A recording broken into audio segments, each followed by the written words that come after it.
नमस्कार प्यारे साथियों, स्वागत आप सभी का आपके अपने चैनल नेक्स्ट फेम में। आप लोगों के बहुत ज्यादा डाउट होते हैं कि एलटी ग्रेड की लास्ट ईयर की कट ऑफ क्या थी, तो वहीं कुछ स्टूडेंट का इंटरव्यू को लेकर डाउट है, कुछ का नेगेटिव मार्किंग को लेकर डाउट है, कुछ का क्वालिफाइंग मार्क्स को लेकर डाउट है। तो इन सभी डाउट्स को हम समझ लेते हैं, इसके बाद आपके डाउट्स होप सो क्लियर हो जाए। कट ऑफ की हम बात करते हैं पहले। तो गाइज कट ऑफ की हम बात करें तो कट ऑफ जो है एलटी ग्रेड की रिलीज नहीं होती है, ओनली सेलेक्टेड कैंडिडेट्स के नाम रिलीज किए जाते हैं। तो यहां पर कट ऑफ मैं या फिर कोई और यूट्यूबर्स आपको नहीं बता सकता कि एक्चुअल एलटी ग्रेड की कट ऑफ क्या गई थी। एक अनुमान लगाया जा सकता है और वो सिर्फ क्वालिफाइंग मार्क्स को लेकर एक अनुमान लगा सकते हैं हम कि कट ऑफ इतनी गई, क्योंकि यहां पर क्या हुआ था लास्ट टाइम कि 3000 प्लस जो सीटें थी वो खाली रह गई। कहीं ना कहीं स्टूडेंट जो थे वो क्वालिफाइंग मार्क्स को भी क्रैक नहीं कर पाए, यानी कि इससे ऊपर नहीं ला पाए, तो उनका सिलेक्शन तो वैसे ही नहीं होना है। जब क्वालिफाइंग मार्क्स क्रैश नहीं होगा तो सिलेक्शन नहीं होगा। अब इसी क्वालिफाइंग मार्क्स के बिहाफ पे क्या हम कह दे सकते हैं कि जो कट ऑफ है वो बहुत ही कम जाती है एलटी ग्रेड की। अब क्वालिफाइंग मार्क्स की बात करते हैं तो qualifying marks general EWS OBC की क्वालिफाइंग मार्क्स कितनी है, तो ये है भाई आपकी 40% की, और एससी एसटी की जो क्वालिफाइंग मार्क्स है ये आपकी 30% की है। अब ये 30% 40% से क्वालिफाइंग मार्क्स कैसे आ रहा है? एग्जाम जो होता है आपका 150 नंबर का एग्जाम होता है, तो 150 का आप 40% निकाल लीजिए, कितना होगा 60 मार्क्स। 60 मार्क्स इसका क्वालिफाइंग मार्क्स, इसका निकालिए तो 45 मार्क्स क्या होगा, क्वालिफाइंग मार्क्स होगा।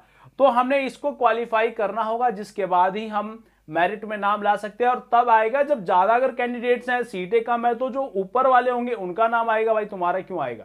क्लियर है? तो ये है भाई क्वालिफाइंग मार्क्स।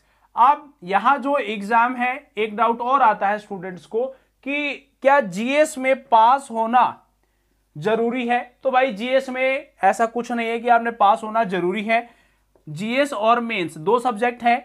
ये जो जीएस का पोर्शन है ये आपका 30 मार्क्स का है, और मेन सब्जेक्ट का जो पोर्शन है ये आपका 120 नंबर का है। अब अगर आप 120 में से यहीं से बढ़िया स्कोर कर पाते हो, यहीं से आपने 90 100 प्लस आपने मार्क्स गेन कर लिया, तो यहीं से आपका अगर सिलेक्शन हो जाएगा। जरूरी नहीं आपको इसमें मार्क्स लाना, बट अगर आप जनरल स्टडीज में मार्क्स लाते हो तो आपके लिए बेनिफिशियल होगा, क्योंकि सिलेक्शन में ये मार्क्स भी काउंट होने हैं और ये भी काउंट होने हैं। तो दोनों आप पढ़ेंगे तो आपके लिए बेस्ट रहेगा, क्योंकि प्रिपरेशन इतने कैंडिडेट्स कर रहे हैं, 10 लाख प्लस फॉर्म आने हैं, तो 10 लाख प्लस फॉर्म, 8 से 9,000 वैकेंसी, तो वहां पर आप खुद देख सकते हैं कंपटीशन कितना ज्यादा होने वाला है।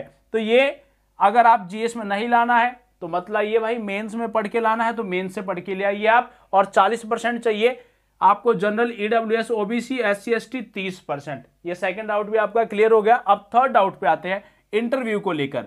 तो इंटरव्यू जो है, इंटरव्यू नहीं होता, एक ही एग्जाम होगा। प्री और मेंस का जो कॉन्सेप्ट था, तो मेंस नहीं होता भाई, यहां पर ओनली प्री एग्जाम होगा, यानी कि एक ही एग्जाम होगा और इसी के बेस पे आपका सिलेक्शन होना है। सिर्फ एक एग्जाम और वही फाइनल एग्जाम होगा। सेकंड, ये भी डाउट आपको क्लियर हो गया। अब जो डाउट है आपका नेगेटिव मार्किंग को लेकर कि नेगेटिव मार्किंग कितनी होती है, तो नेगेटिव मार्किंग होगी आपकी 1/3 की, यानी कि 0.33, यानी कि 33% आप कह सकते हो इसको। क्लियर है? तो यहां पर इतनी नेगेटिव मार्किंग आपको देखने को मिलती है। क्लियर है? तो negative marking, qualifying marks, interview, cut off और आपका ये जीएस में पास होना है या नहीं होना, सभी डाउट्स क्लियर हो गए। होप सो गाइस इसके बाद आपके कोई भी कमेंट्स नहीं होंगे इसके regarding. Thank you very much. और गाइस आप लोग हमारे चैनल को सब्सक्राइब करना बिल्कुल भी ना भूले अपने जनरल स्टडीज की प्रिपरेशन के लिए। So guys best of luck.